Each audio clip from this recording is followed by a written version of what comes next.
I'm Andrea Westbrook, 32 years old, and the CEO of one of the fastest growing investment firms in the country. 3 years ago, my parents called me to a family dinner to tell me something important.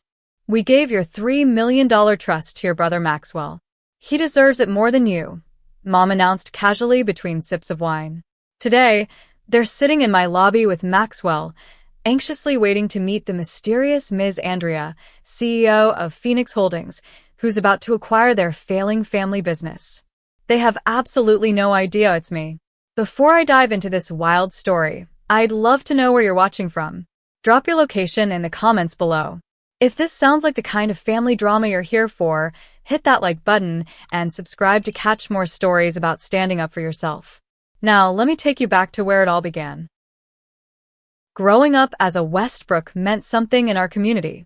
My father, Richard, built Westbrook Manufacturing from a small workshop into a regional powerhouse that supplied precision parts to automotive companies across 3 states. Our sprawling colonial home in Connecticut's most exclusive neighborhood was a testament to his success. My mother, Eleanor, always impeccably dressed and socially connected, managed the family image with the same precision my father applied to his business.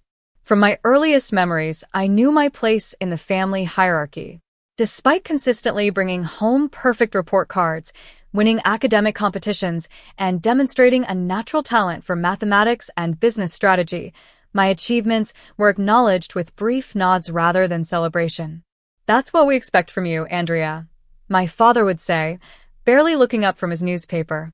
Maxwell, 2 years my junior, operated under a completely different set of rules. His C grades were met with praise for trying his best. His abandoned hobbies, the guitar that collected dust after 3 lessons, the half-finished model airplanes, the sports equipment from teams he quit, all represented exploring his interests. When he wrecked his first car 3 weeks after getting his license, my parents bought him another one, explaining that accidents happen and he needs to learn. The contrast was stark but subtle enough that complaining about it would only label me as jealous or petty. So I channeled my frustration into excellence, believing that eventually my parents would see my value. My maternal grandmother Vivian was different. A sharp-minded businesswoman who had helped my grandfather build their own successful company decades earlier, she recognized something in me that my parents seemed blind to. During summer visits to her lakeside home, she taught me about investments, market trends, and the importance of strategic thinking. "You have the mind of a true businesswoman, Andrea," she would tell me. "Not everyone will see it, but don't let that stop you from becoming who you're meant to be." When I turned 16, Grandmother Vivian established a trust fund in my name. The $3 million wouldn't be accessible until I turned 30, except for educational expenses and business investments approved by the trustee. "This is for your future," she told me. "I've seen how your mind works, and I want to make sure you have the resources to make your mark on the world." The trustee, our family lawyer Franklin Pierce, was an old friend of my grandmother's and someone she trusted implicitly. She made her intentions clear. The money was for my education and eventual business ventures. My parents seemed unbothered by this arrangement at the time. They had plenty of their own money, and Maxwell would eventually inherit the family business. I excelled throughout high school, graduating as valedictorian before attending an Ivy League business school on a partial scholarship. Even with my academic achievements, family gatherings remained exercises in invisibility. Conversations centered around Maxwell's latest interests or my father's business expansions. My mother would occasionally ask about my little finance projects, but would quickly lose interest when I tried to explain concepts like market arbitrage or venture capital structures. After graduating with honors, I secured a position at a prestigious investment firm in Manhattan. I rented a modest apartment. Despite my parents' offer to buy me one, "It's not like we can't afford it, Andrea," determined to build my life on my own terms. My early career was marked by 14-hour workdays, canceled vacations, and a relentless drive to prove myself. Meanwhile, Maxwell dropped out of 3 different colleges before my father finally brought him into the family business at 24. He received a vice president title immediately, despite having no relevant experience or qualifications. While I was building financial models late into the night, Maxwell was posting Instagram photos from business trips that looked suspiciously like vacations. His first independent venture, a high-end bar in downtown Hartford, failed within 6 months. His second attempt, importing luxury watches, collapsed when he couldn't maintain proper inventory management. Each failure was cushioned by our parents' financial support and encouragement to keep trying. The pattern became predictable.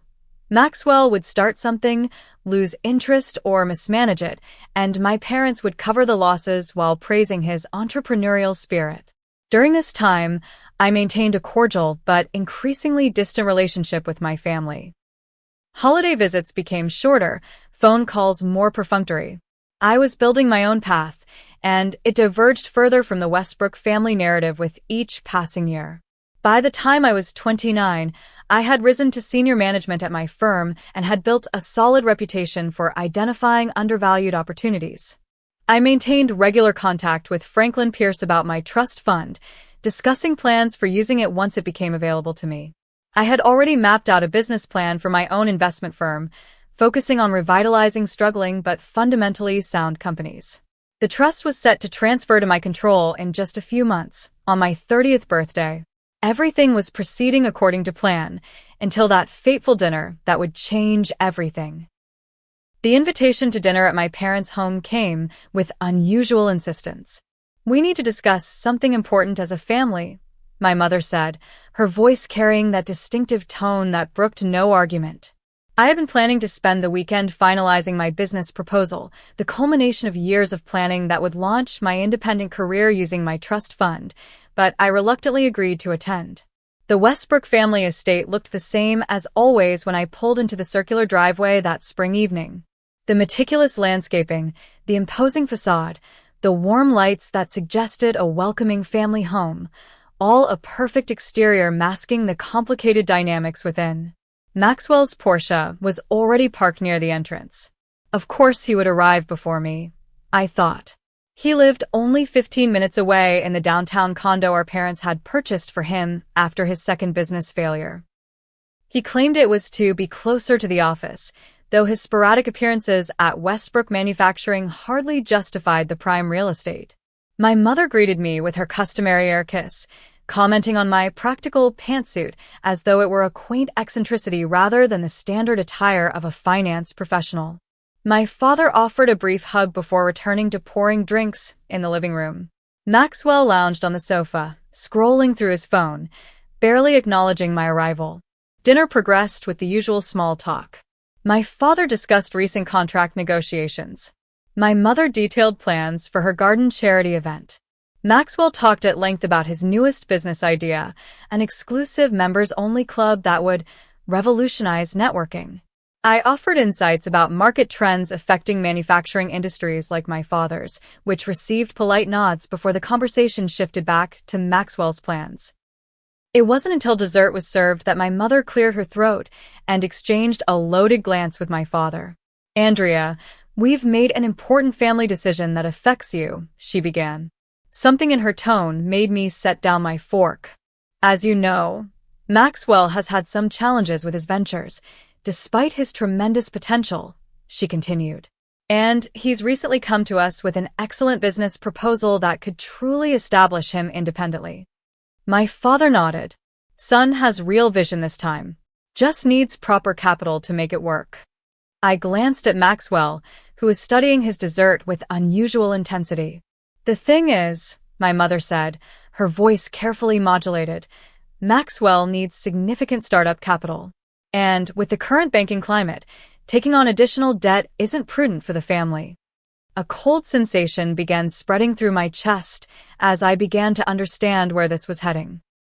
"We gave your $3 million trust to your brother," my mother announced, taking a casual sip of wine. "He deserves it more than you do right now." The words hung in the air, impossible and yet undeniably real. "You what?" My voice sounded strange to my own ears. "Now, Andrea," my father interjected, "we know you're doing well in your career. You've always been self-sufficient. Maxwell has a family to think about now." He referred to Maxwell's girlfriend of 6 months and her daughter from a previous relationship. "And his business plan is solid. This is about family supporting family. That trust was established by grandmother specifically for me, I said, struggling to keep my voice steady. It was for my education and business ventures. It wasn't yours to give away. Franklin Pierce agreed to the transfer. My mother countered dismissively. It's all been handled legally. Franklin agreed. How did you convince him to go against grandmother's explicit wishes? My father waved his hand impatiently. Pierce understood this was a family decision. Your grandmother would have wanted what's best for all of us. Don't bring grandmother into this, I said, my voice hardening. She established that trust because she believed in me and my potential. She would never have approved of this. Maxwell finally spoke, his tone dripping with artificial sympathy. Look, sis, I know this seems unfair, but I really need this chance. You're already successful. You have your fancy job and your apartment in the city. I'm trying to build something from scratch. From scratch, I echoed incredulously. You've had every advantage handed to you your entire life. And now you're taking the one thing that was specifically meant for me. Andrea, you're being dramatic, my mother sighed. This isn't about taking anything from you. It's about allocating family resources where they're most needed. Family resources? I stood up, unable to remain seated. That was my trust fund. Mine. Not family resources to be reallocated at your convenience. My father's expression hardened. The decision is made, Andrea. The paperwork is signed. The funds have already been transferred to Maxwell's business account. Already transferred? I felt as though I'd been physically struck. You did this behind my back and only told me after it was done? We knew you'd react this way, my mother said. You've always been overly attached to your independence. This isn't healthy, Andrea. The conversation devolved from there. My logical arguments about legality and my grandmother's intentions were met with emotional appeals about family support and Maxwell's needs. When I asked how Franklin Pierce could possibly have allowed this, my father admitted that they had leveraged his firm's long-standing business relationship with Westbrook Manufacturing to pressure him into cooperating. This is wrong, I said finally, gathering my purse. Not just legally, but morally. You've betrayed not only me but grandmother's memory and wishes. Don't be so self-righteous, Maxwell snapped, his sympathetic facade finally cracking. You've always thought you were better than me. Maybe this will teach you some humility. I looked at him, then at my parents, suddenly seeing with perfect clarity the dynamic that had shaped our family for decades. No, Maxwell. This has taught me something else entirely, that I can never count on any of you to respect me or my boundaries. Andrea, don't leave like this, my mother called as I headed for the door. You're still part of this family. I turned back one last time. Am I? Because families don't steal from each other. They don't dismiss each other's dreams. They don't betray each other's trust. The drive home was a blur of tears and white-knuckled grip on the steering wheel. The future I had so carefully planned had been yanked out from under me with the casual cruelty that had always characterized my family's treatment of me. Only this time, they had taken something tangible, something that was rightfully mine. By the time I reached my apartment, however, the tears had dried, and something else had taken their place, a cold, clear determination. If my family thought this would break me or bring me crawling back for their approval, they were sorely mistaken. They had taught me one final, painful lesson, that I would have to build my success entirely on my own terms. And that's exactly what I intended to do. The morning after the disastrous dinner, I called in sick to work for the first time in my career and scheduled an emergency appointment with Victoria Chun, a fiercely competent attorney who specialized in trust law. I needed to understand my options from someone who wasn't connected to my family or their influence. Victoria's downtown office was a stark contrast to Franklin Pierce's wood-paneled, old boys club workspace. She listened intently as I explained the situation, occasionally making notes, but mostly maintaining unwavering eye contact. Legally speaking, this is questionable at best, she said after I finished. Your grandmother's intentions were clear in the trust documentation. However, she continued, tapping her pen against her legal pad, contesting this would be messy and prolonged. Your parents clearly pressured the trustee, but proving undue influence would require Franklin Pierce to testify against your family's interests. Which he won't do, I said flatly. Precisely. And even if we could build a case, these matters can take years to resolve, with substantial legal fees and no guarantee of success. Victoria leaned forward. I need to ask you something, Andrea. What's your primary goal here? To recover the money, or to move forward with your life? The question caught me off guard, but only briefly. Both, ideally. But if I had to choose one immediately, I need to move forward. Victoria nodded. Then my advice is this. Document everything for potential future legal action, but focus your energy on building what you intended to build, just on a different scale or timeline. After consulting with Victoria, I made one final call to my parents. My mother answered, immediately launching into a practice speech about family unity and forgiveness. I cut her off mid-sentence. I'm not calling for reconciliation. I'm calling to make one thing perfectly clear. What you've done is theft, plain and simple. I won't forget it, and I won't pretend it didn't happen. Andrea, you're being completely unreasonable, she began. No, I'm finally seeing things clearly, I replied. Don't contact me again unless you're prepared to return what rightfully belongs to me. Until then, we have nothing to discuss. I hung up before she could respond, and then blocked their numbers. The clean break was both painful and liberating, like setting a broken bone so it could finally heal properly. Without my trust fund, my business plans required significant revision. Instead of launching my own firm immediately, I would need to continue working for others while building capital. The time frame I had carefully planned now stretched out indefinitely before me. The next months were a grueling test of endurance. I increased my already demanding work schedule to 80 hours weekly, taking on additional projects that others avoided. Sleep became a luxury, social life non-existent. Every dollar I earned beyond basic living expenses went into my investment account. 6 months after the trust fund betrayal, I caught a break.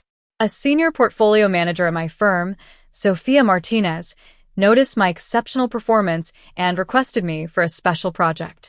Sophia, unlike many of the firm's old guard, had built her career without family connections or inherited wealth. Perhaps she recognized something of herself in my determination. You have good instincts, Andrea, she told me after we successfully completed a challenging restructuring deal. But more importantly, you see opportunities others miss because they're too busy following conventional wisdom. Under Sophia's mentorship, I gained access to higher-level investment strategies and connections that would have taken years to build otherwise. When she asked about my long-term goals, I shared a modified version of my original business plan. Why wait? She challenged. You've identified a solid opportunity in the market. What's stopping you from pursuing it now? Capital, I answered simply. My personal investment funds aren't sufficient yet. Sophia studied me thoughtfully. There are other ways to secure initial funding. Sometimes you have to bet big on yourself before others will. Her words stayed with me. 2 weeks later, I identified an investment opportunity that others had overlooked, a struggling tech company with a patent portfolio worth far more than the market recognized. After exhaustive analysis, I was convinced the company's stock would triple within 6 months once certain litigation was resolved. In what was either the bravest or most reckless decision of my life, I took out a personal loan against my apartment and invested everything I had in this single opportunity. The 6-week waiting period that followed was excruciating. I checked stock prices obsessively, waking up at 3 a.m. to review any news from Asian markets that might affect the company's position. When the litigation settled favorably, the stock surged exactly as I had predicted. I sold at the optimal moment, repaid my loan, and found myself with enough capital to make my next move. It wasn't $3 million, but it was enough to start. I named my new investment firm Vivian Capital, in honor of my grandmother. Starting with a tiny office and just 2 employees, myself and a brilliant analyst named James Taylor, who had been consistently overlooked at his previous firm due to his introverted nature, we began the slow, methodical work of building a reputation. My strategy differed from typical investment firms. Rather than chasing trendy startups or blue-chip stocks, I focused on identifying fundamentally sound companies that were underperforming due to fixable problems, often management issues or outdated business models. We would invest, restructure, and revitalize, creating value where others saw only decline. This approach required intensive research, relationship building, and a willingness to make unpopular moves. It also kept me largely behind the scenes, earning me a reputation as the reclusive Ms. Andrea, who never appeared at industry events, but whose investment decisions were increasingly watched and respected. Each success provided capital for larger opportunities.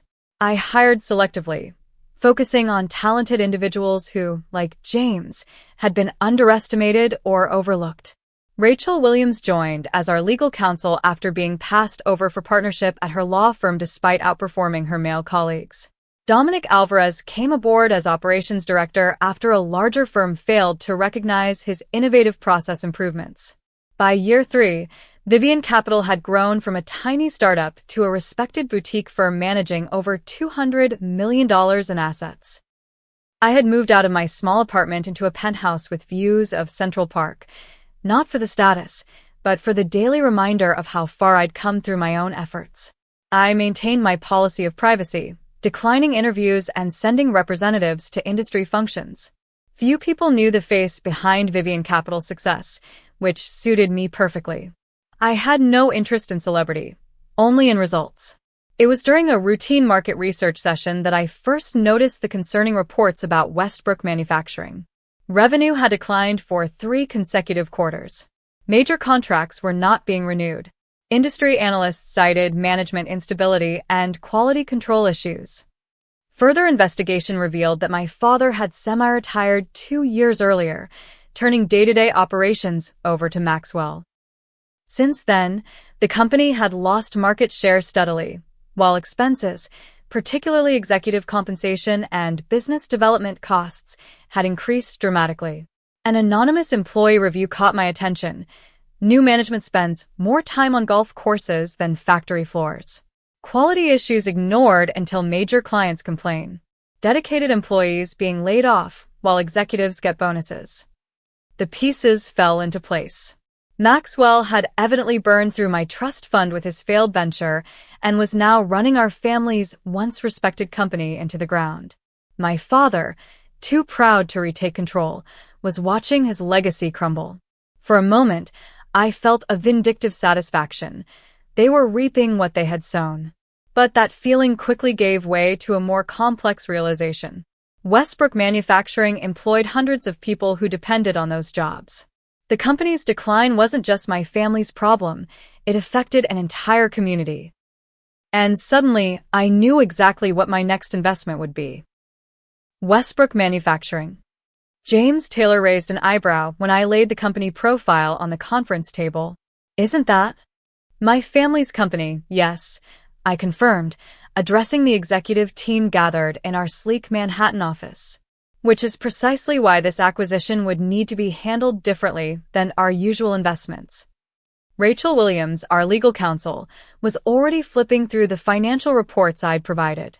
These numbers are concerning. Revenue down 28% year-over-year. Quality complaints up 62%. Cash reserves nearly depleted. She looked up. From a purely business perspective, why would we want this? It was a fair question. I clicked to the next slide in my presentation. Because beneath the mismanagement, the fundamentals remain strong. Westbrook has manufacturing capabilities that would take years to build from scratch. Their patent portfolio alone is worth more than their current market valuation. And their workforce includes master craftsmen with decades of specialized experience. Dominic Alvarez, always pragmatic, leaned forward. I see the potential value, but the family connection complicates things. If they know you're behind the offer, emotions could derail rational business negotiations. Exactly, I agreed. Which is why they won't know I'm involved until the deal is finalized. The plan took shape over the following days. We would create a shell company, Phoenix Holdings, to approach Westbrook Manufacturing with an acquisition offer. All communications would go through intermediaries, with my name kept completely out of the process. James would lead the financial due diligence, while Rachel ensured our legal position was unassailable. The deeper we dug into Westbrook's situation, the worse it appeared. Maxwell had instituted a management style that could generously be described as absentee. He had hired several college friends for executive positions despite their lack of qualifications. Expenses for client entertainment had tripled, while investment in equipment maintenance had been slashed. Most concerning were the reports from factory workers. Layoffs had increased workloads for remaining employees. Safety concerns were being ignored. Maxwell rarely visited the production floor, and when he did, he arrived late, left early, and dismissed concerns raised by veteran employees. Meanwhile, social media told its own story. While the company struggled, Maxwell's Instagram showed exotic vacations, a new yacht, and celebrity parties, all presumably financed by his generous compensation package and whatever remained of my trust fund. Our initial acquisition offer was deliberately conservative, enough to be taken seriously, but low enough to establish our negotiating position. The response came quickly, a counteroffer so high it suggested desperation rather than confidence. "They need this deal more than they're admitting," James observed after reviewing their counterproposal. "But they're trying to maintain leverage they don't actually have." The negotiations proceeded through lawyers and investment bankers. Each round revealed more about Westbrook's precarious position. They were potentially facing default on a major loan within 60 days. A key client was threatening to cancel their contract due to quality issues. Employee pension obligations were significantly underfunded. As we applied strategic pressure, I found myself questioning my motivations. Was I pursuing this acquisition for sound business reasons, or was it about revenge? The question troubled me enough that I raised it with Rachel during a late-night strategy session. "Does it matter?" she asked bluntly. "The business case is solid. The acquisition makes financial sense. Whether you also get personal satisfaction seems irrelevant to the decision." "It matters to me," I insisted. "I don't want to become the kind of person who uses business as a weapon." Rachel considered this, twirling her pen thoughtfully. "Andrea, I've worked with plenty of executives who make decisions based purely on ego or vendettas. That's not what you're doing here. You identified a distressed asset with unrealized value. The fact that you have personal knowledge that helps you see that value more clearly than others just gives us an edge." Her perspective helped, but I still spent a sleepless night weighing the complex emotions involved in buying my family's company. By morning, I had reached clarity. I would proceed with the acquisition because it made business sense, but I would structure the deal to protect employees and preserve what was valuable about Westbrook Manufacturing. The final phase of negotiations was tense. Westbrook's representatives pushed for meetings with Ms. Andrea, the mysterious CEO behind Phoenix Holdings. I declined repeatedly, insisting that all communications continue through our respective teams until terms were finalized.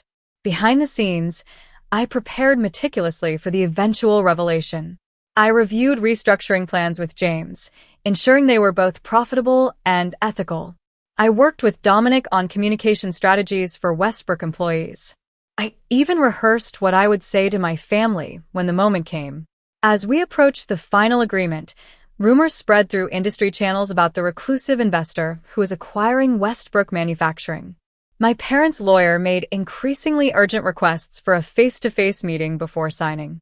"They're trying to identify you," Rachel warned after one particularly insistent call.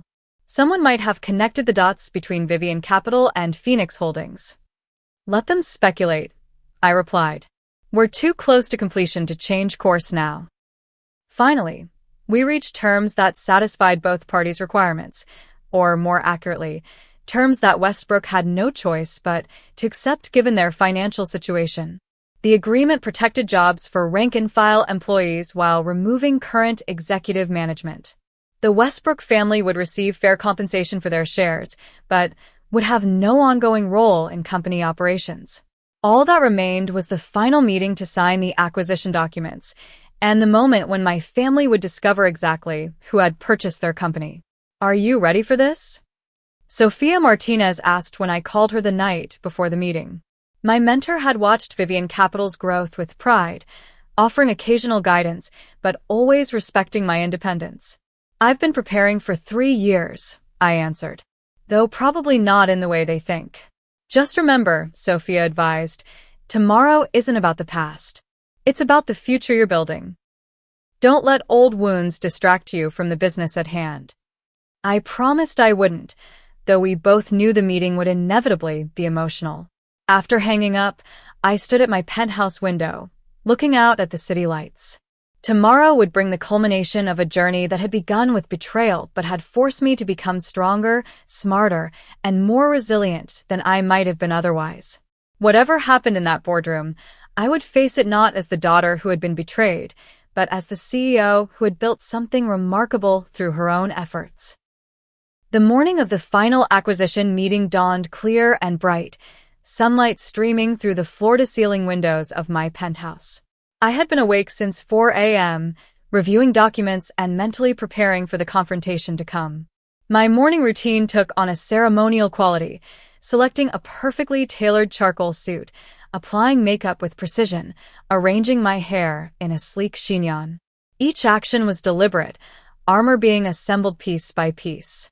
As I fastened my grandmother's pearl earrings, the only inheritance from her that my parents couldn't take away, memories cascaded through my mind.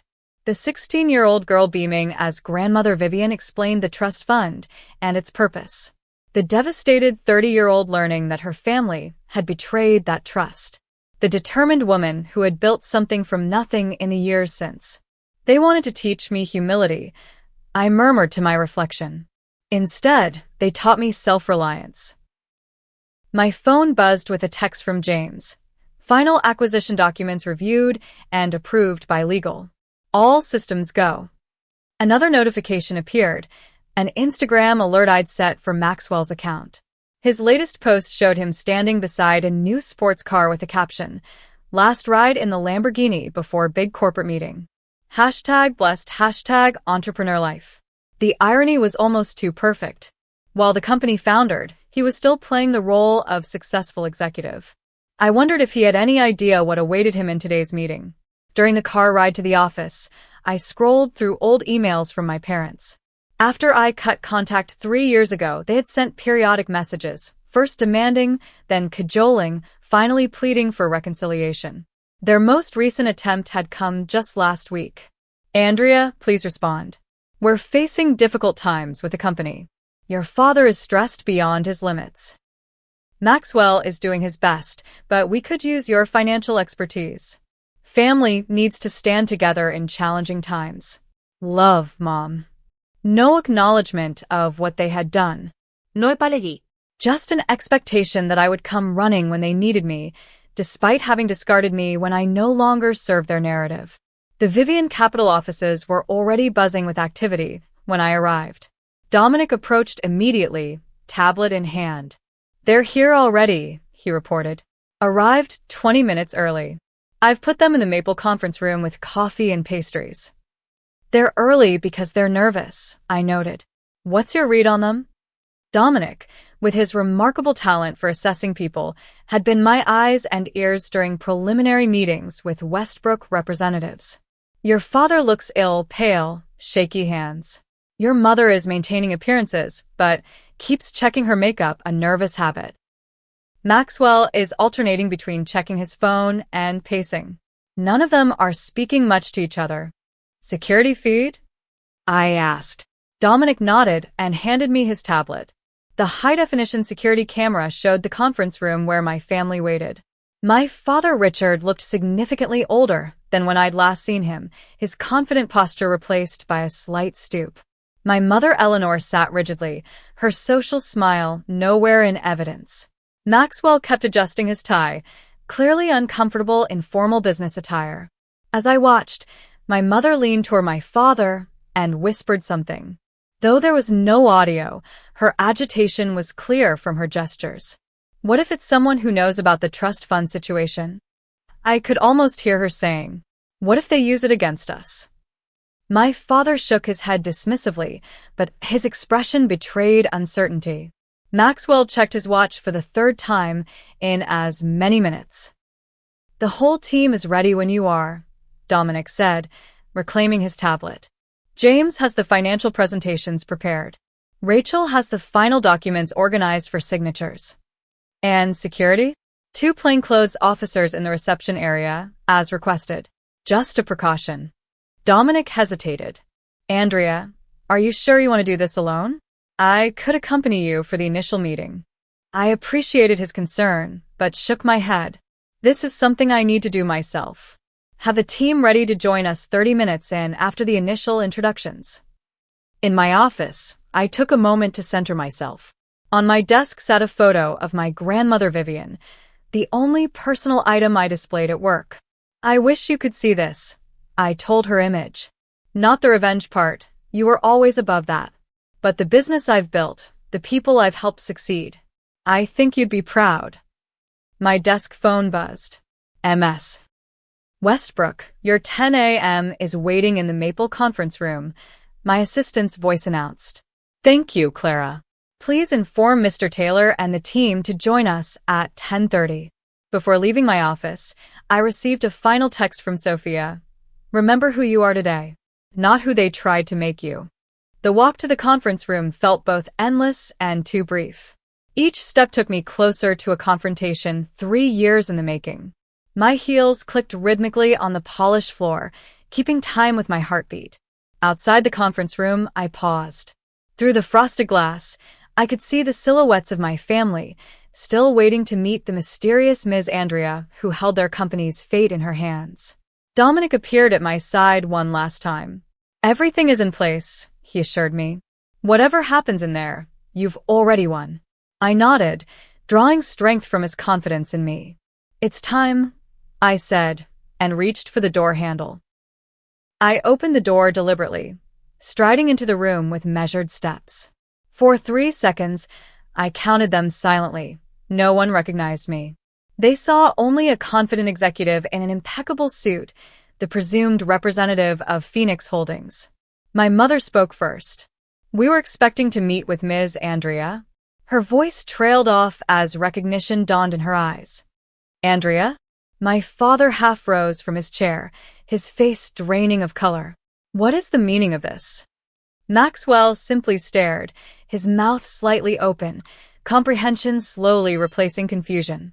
Please, everyone remain seated, I said, my voice steady and professional.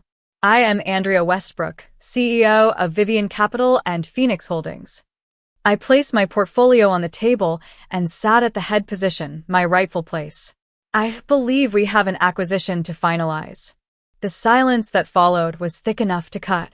My mother recovered first, years of social training kicking in. Andrea, darling, why didn't you tell us you were behind this offer? We've been so worried about you.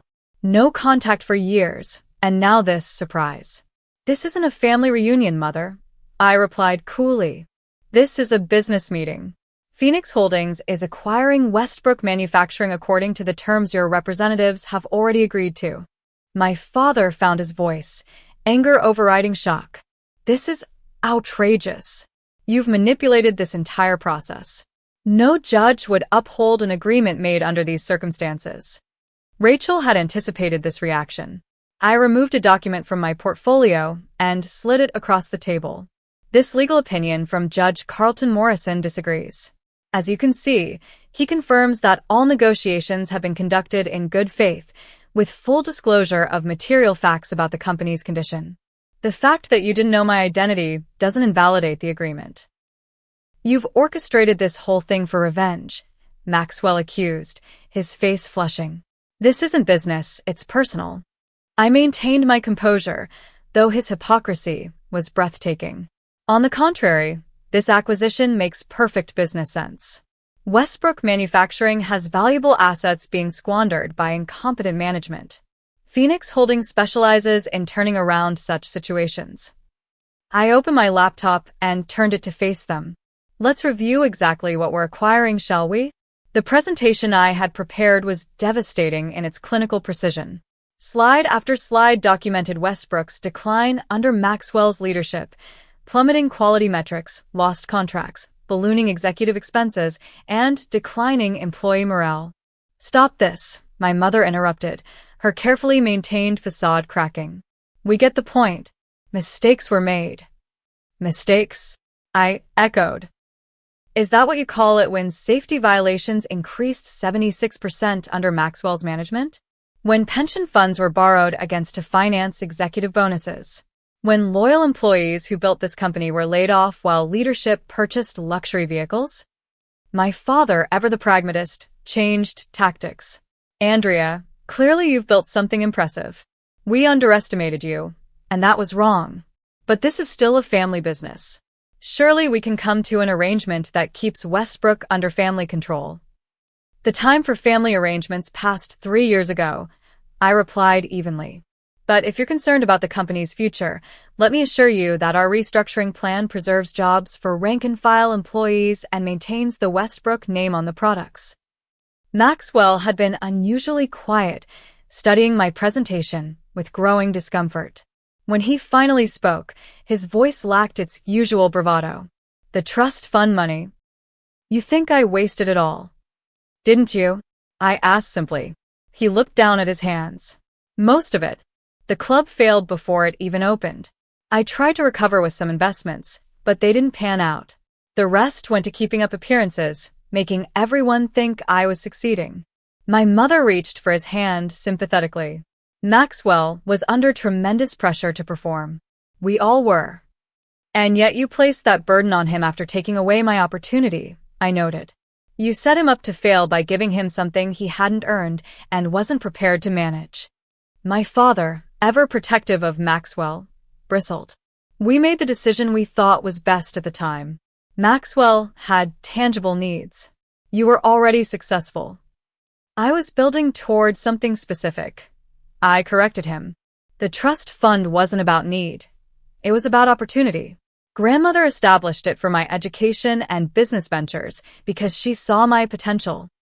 You had no right to redirect it based on your perceptions of who deserved it more. Your grandmother couldn't have foreseen the family circumstances, my mother argued. She would have wanted the money to help Maxwell. Don't, I said sharply. Don't presume to speak for her. She was explicit about her intentions, and you deliberately subverted them. An uncomfortable silence fell. Maxwell broke it unexpectedly. She's right, he admitted, not looking at our parents. Grandmother always said the trust was for Andrea's business ventures. She told me once that I'd have plenty of opportunities through the family company, but Andrea would need to make her own way. He glanced up at me. I didn't fight hard enough against taking your money. I convinced myself I deserved it more. His admission caught me off guard. It was perhaps the first time Maxwell had ever acknowledged his role in the family dynamic. My father, seeing the conversation slipping away from family sentiment and back to business, tried another approach. What exactly do you want, Andrea? If this is about the trust fund, we can discuss repayment terms. This isn't about repayment, I said. This is about business. Phoenix Holdings is acquiring Westbrook Manufacturing because it's a sound investment opportunity when properly managed. I signaled to Clara, who opened the door to admit James, Rachel, and the rest of my executive team. Now, shall we proceed with the final terms? The remaining hour was strictly business. James presented our restructuring plan. Rachel reviewed the legal documents requiring signatures. My team answered technical questions about transition procedures and timeline. Through it all, I maintained professional detachment, though beneath the surface, emotions churned. This was the culmination of years of work, yes, but also the final chapter of a painful family history. As the meeting concluded and my team gathered the signed documents, I noticed my mother blinking back tears. For a moment, I glimpsed the frightened woman behind the polished exterior, someone facing the consequences of her actions perhaps for the first time. What happens to us now? She asked quietly. The terms are clear, I replied. You and father receive fair compensation for your shares. Maxwell's position is eliminated with standard severance. The company continues under new management. I meant as a family, she clarified. I closed my portfolio deliberately before answering. That depends on whether you're finally ready to see me as I am, not as who you wanted me to be. With that, I stood and extended my hand formally to my father. The acquisition team will be in touch regarding next steps. Thank you for your cooperation today.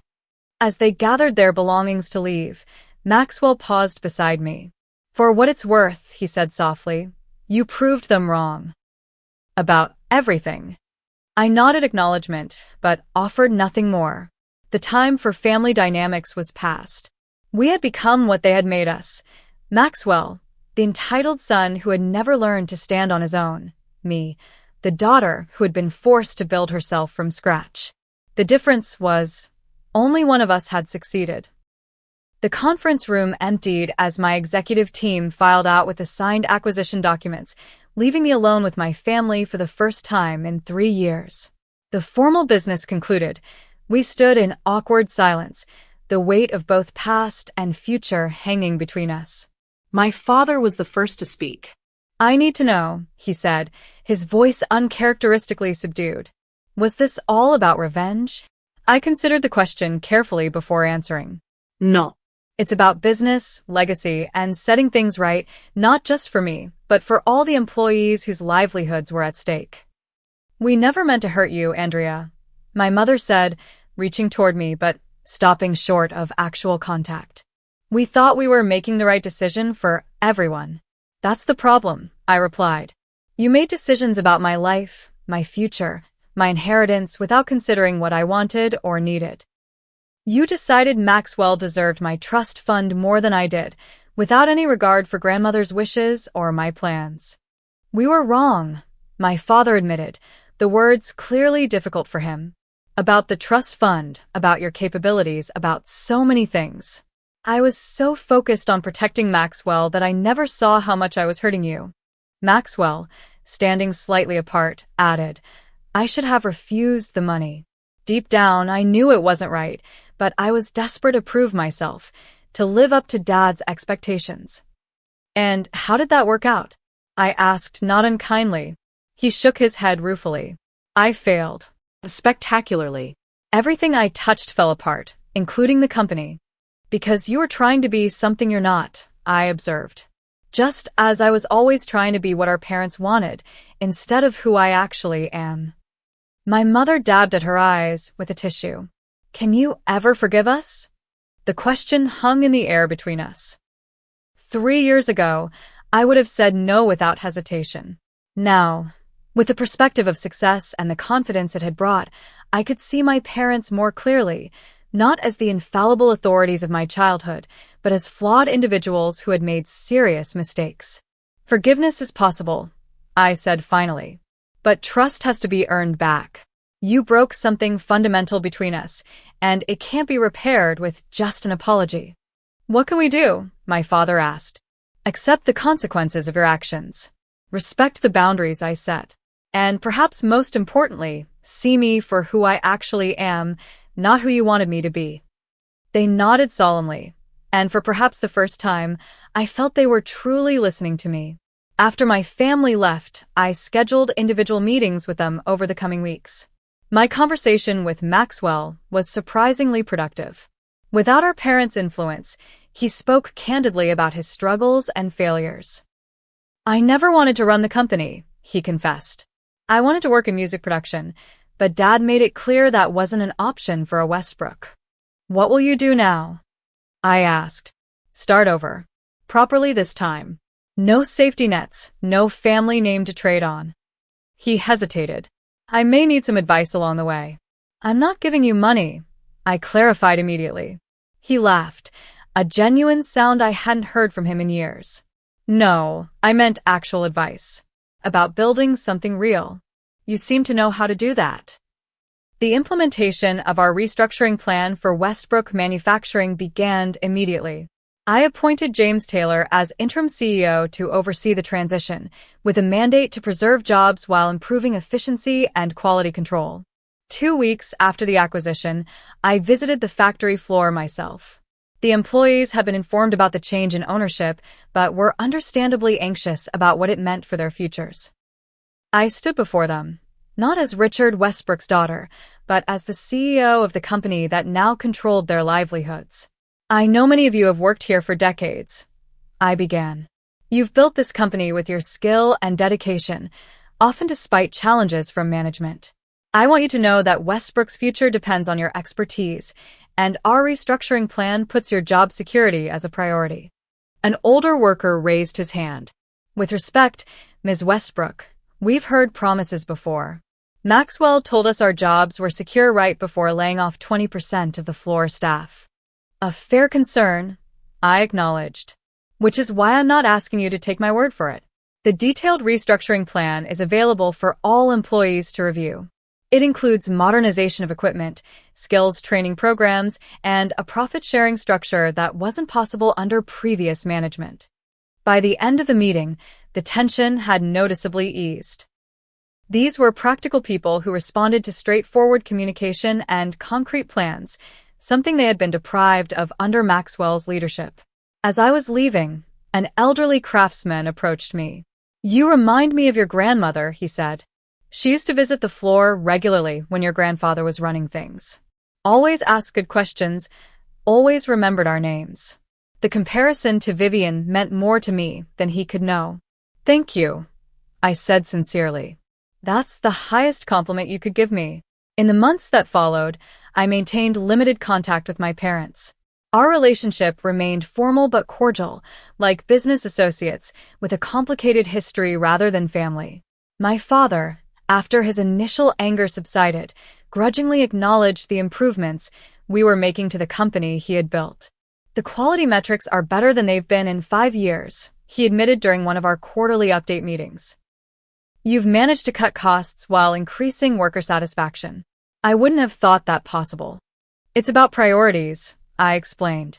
"When executives aren't draining resources on personal expenses, there's more available for what actually matters." The rebirth of Westbrook Manufacturing under Vivian Capital's guidance became something of a case study in ethical business turnaround. Industry publications noted the increase in quality, the preservation of jobs, and the return to profitability achieved without the usual slash-and-burn tactics of corporate raiders. 6 months after the acquisition, I had dinner with Margaret Foster, my grandmother's oldest friend and confidant. Now in her 80s, Margaret remained sharp-minded and direct. "Vivian would be proud of you," she told me over dessert. "Not just for the business success, though that's impressive enough. She'd be proud of how you handled the trust fund situation." "By buying the family company?" I asked with a small smile. Margaret chuckled. "By refusing to be defined by what was taken from you. Vivian always said true character shows not when things go well, but when they don't. You proved your character by building something new instead of just fighting over what was lost." Her words helped me understand something I had been struggling to articulate even to myself. The acquisition of Westbrook Manufacturing hadn't been primarily about revenge, or even reclaiming what was rightfully mine. It had been about honoring my grandmother's legacy by becoming the kind of businesswoman she had seen in me from the beginning, someone who could create value and opportunity, who could see potential where others saw only problems. Under my guidance, Westbrook returned to the founding principles that had made it successful initially: quality craftsmanship, fair treatment of workers, and innovation in manufacturing processes. We maintained the Westbrook name on products, not for family sentiment, but because it still represented quality to longtime customers. My relationship with my parents continued to evolve slowly.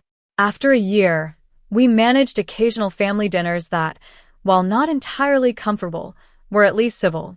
Maxwell, somewhat to my surprise, found his footing working for a music production company, a career path our parents had discouraged, but that suited his actual talents.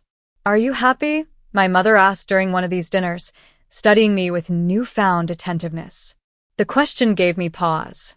For so long, my focus had been on proving myself, on building security, on validating my worth through achievement. Happiness had seemed almost irrelevant to the journey. "I'm fulfilled," he answered thoughtfully. "I've built something meaningful that provides for others. I make decisions based on my own values, not anyone else's expectations." So yes, I think that's happiness, though perhaps not in the conventional sense. As for the trust fund that had started it all, the $3 million that my parents had redirected to Maxwell, I came to see its loss as paradoxically valuable. Had I received it as planned, my path might have been easier, but perhaps less extraordinary. Being forced to build from nothing had made me more innovative, more resilient, and ultimately more successful than I might otherwise have been. The irony wasn't lost on me. In trying to humble me by taking away my inheritance, my parents had inadvertently set me on a path to greater achievement than any of us had imagined possible. The trust fund would have given me $3 million. Losing it had ultimately led me to build a company worth hundreds of millions. More importantly, it had taught me the most valuable lesson of all, that true worth comes not from what you're given, but from what you create.